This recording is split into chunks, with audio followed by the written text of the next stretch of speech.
Кыргызстанда 2021-2025 жылдары мамлекеттик тилди өнүктүрүү жана тил саясатын өркүндөтүү программасы бекитилген. Аны ишке ашыруучу каражат 237 миллион 550 миң сомду түзөт. Бул тууралуу Юстиция министрлигинин сайтына жазылган. Ошондой эле мамлекеттик тил саясатын ишке ашырууга бардык чөйрөнүн катышуусун камсыздоо аракеттери да көрүлүп келет. Бүгүн да шаардын аймагында маданий жана адабий булактар аркылуу мамлекеттик тилди жайылтуу самалыктары уюштурулуп жатат. Алардын катарында Кызылкыя шаардык жалпы дарыгерлер практикалык борбору да бар. Оорукананын кызматкерлери мамлекеттик тилде даңктап ыр бийлер менен коштогон самалыкты өткөрдү. Эми шаарда мурдагы жылга салыштырмалуу ондой эле шаң шөкөт жок, бирок көпчүлүк мекемешканаларда мамлекеттик тилди белгилөө боюнча өзүнчө иш-чаралар белгиленген. Ошол иш-чаралар өтүп жатат. Мына ошол иш-чаранын бири мына бизде аймактык ооруканада жамаат менен жакшынакай деңгээлде бүгүн өткөрүп жатабыз. Мамлекеттик тилди өркүндөтүшүбүз керек, өрчүшүбүз керек. Ар бир кыргызстандын патриоту ушул тил көкүрөгүндө болуш керек. Биз ушул боюнча иштешибиз керек бардыгыбыз. Мектептерде, жогорку окуу жайларында жана башка билим берүү мекемелеринде мамлекеттик тилди окутуунун сапатын жакшыртуу талабы коюлган. Кызылкыя гуманитардык педагогикалык институтунда кыргыз тилим көнүрбөс өчпөс тилим аталышындагы талкуу өттү. Ага окуу жайдын жаштары катышып, мамлекеттик тил саясатын ишке ашыруу жана аны өнүктүрүүгө коомдун колдоосу тууралуу ачык талкуу жүргүзүштү.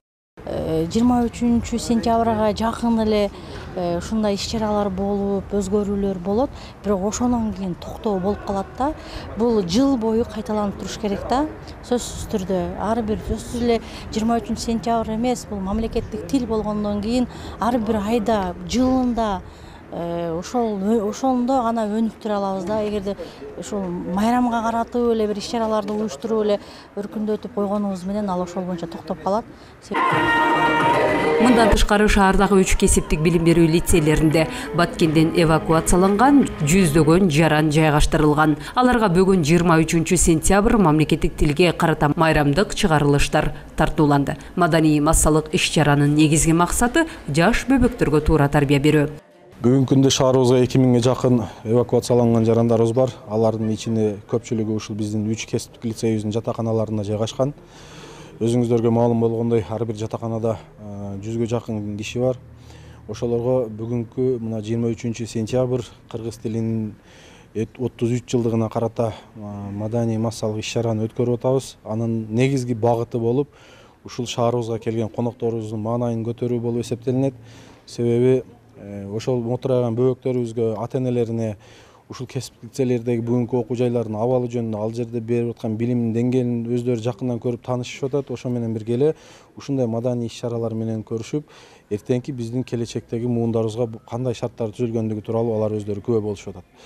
Эне тилибиз ата-бабабыз бизге калтырган ыйык аманат. Биз урпактарга жеткирүүчү негизги милдет. Мамлекетти көз карандысыздыкты коргоо кандай кажет болсо, тилди сактоо да ошондой мааниге ээ. Андыктан алдыбызда мамлекеттик тилди сактап калуу гана эмес, аны өркүндөтүү милдети да турат.